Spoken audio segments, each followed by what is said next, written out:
मिथुन व कन्या राशि के स्वामी ग्रह बुध को ज्योतिष शास्त्र में काफ़ी अहम माना जाता है। बुध की ही कृपा से जातक विद्वान होता है, उसकी तर्क क्षमता मजबूत होती है। यदि आपकी कुंडली में बुध देव मजबूत स्थिति में है तो संचार कौशल का विकास बेहतर होता है।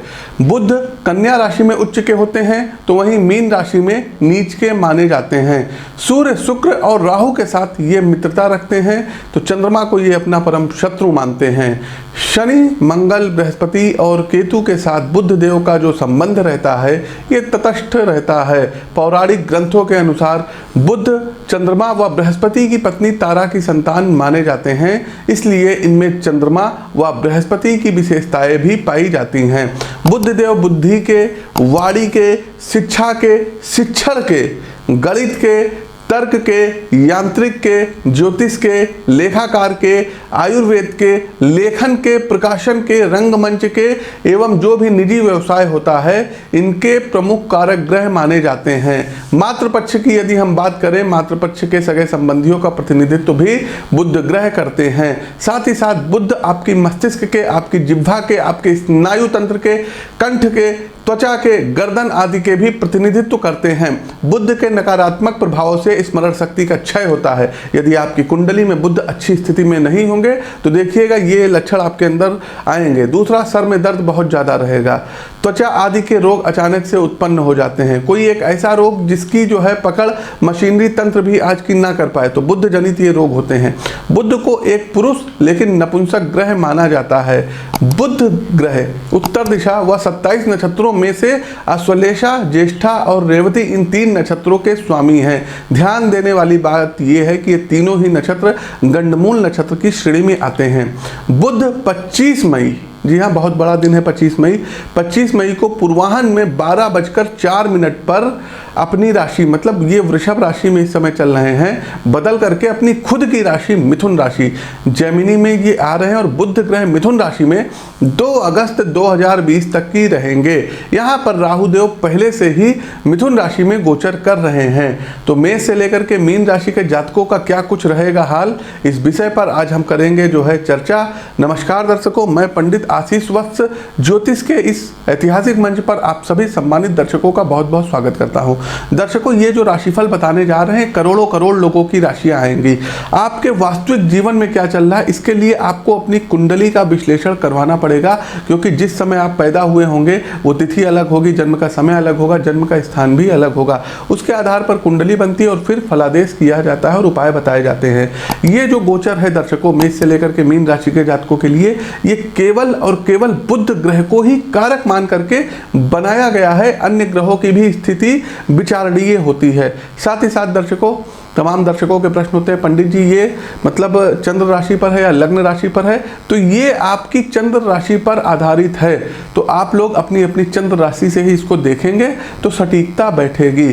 तो दर्शकों, यदि आप लोगों को भी हमसे अपनी कुंडली का विश्लेषण करवाना है तो स्क्रीन के दिए गए नंबरों पर फ़ोन कर सकते हैं। फ़ोन कॉल मान लीजिए किसी कारणवश ना उठे तो आप व्हाट्सएप पर मैसेज भेज सकते हैं। दोनों ही नंबर व्हाट्सएप पर है। साथ ही साथ जिस भी आप मंच पर इस कार्यक्रम को देख रहे हैं, जैसे फेसबुक हो गया, यूट्यूब हो गया, तो फेसबुक पर देख रहे हैं तो आप लोग प्लीज़ इसको जम करके शेयर करिए, कंजूसी मत करिए। साथ ही साथ यूट्यूब पर देख रहे हैं तो इस चैनल को सब्सक्राइब करने के साथ साथ बगल में बना बेल आइकन जरूर दबाइए। कर्क राशि के जातकों, कर्क राशि के लिए देखिए तृतीयेश और द्वादशेश होकर बुध का गोचर आप लोगों के लिए ये 12वें भाव में हो रहा है। अब भाई जो 12वां भाव है तो 12वां भाव व्यय का भाव है।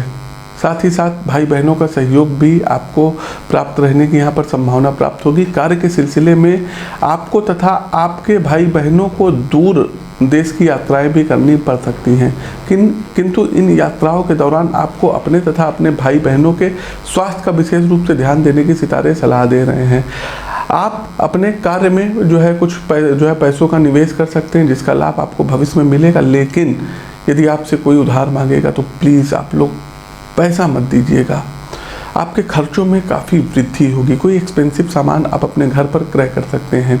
गोचर के इस अवधि के दौरान कोर्ट कचहरी से जुड़े मामलों में ना पड़े, नहीं तो धन पानी की तरह आपका बहेगा और कोई उसमें आपको निष्कर्ष भी नहीं मिलेगा।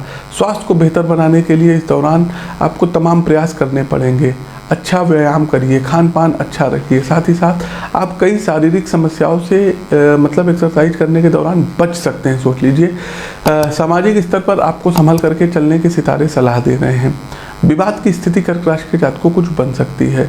गोचर की इस अवधि में कुछ जातक विदेश यात्राओं पर भी जा सकते हैं। नौकरी पेशा से जुड़े लोगों के लिए समय अच्छा रहने वाला है। आप अपने कार्यक्षेत्र में अपने अच्छे काम से सबको प्रभावित करते हुए दिखाई दे रहे हैं। आपके भाई बहनों को इस दौरान प्रगति मिलेगी। माता पिता से बातें करके आपको अच्छा महसूस होगा। आपके माता पिता के द्वारा आपको सहायता दी जाएगी। धन की साथ ही साथ कुछ पैतृक संपत्ति भी प्राप्त हो सकती है।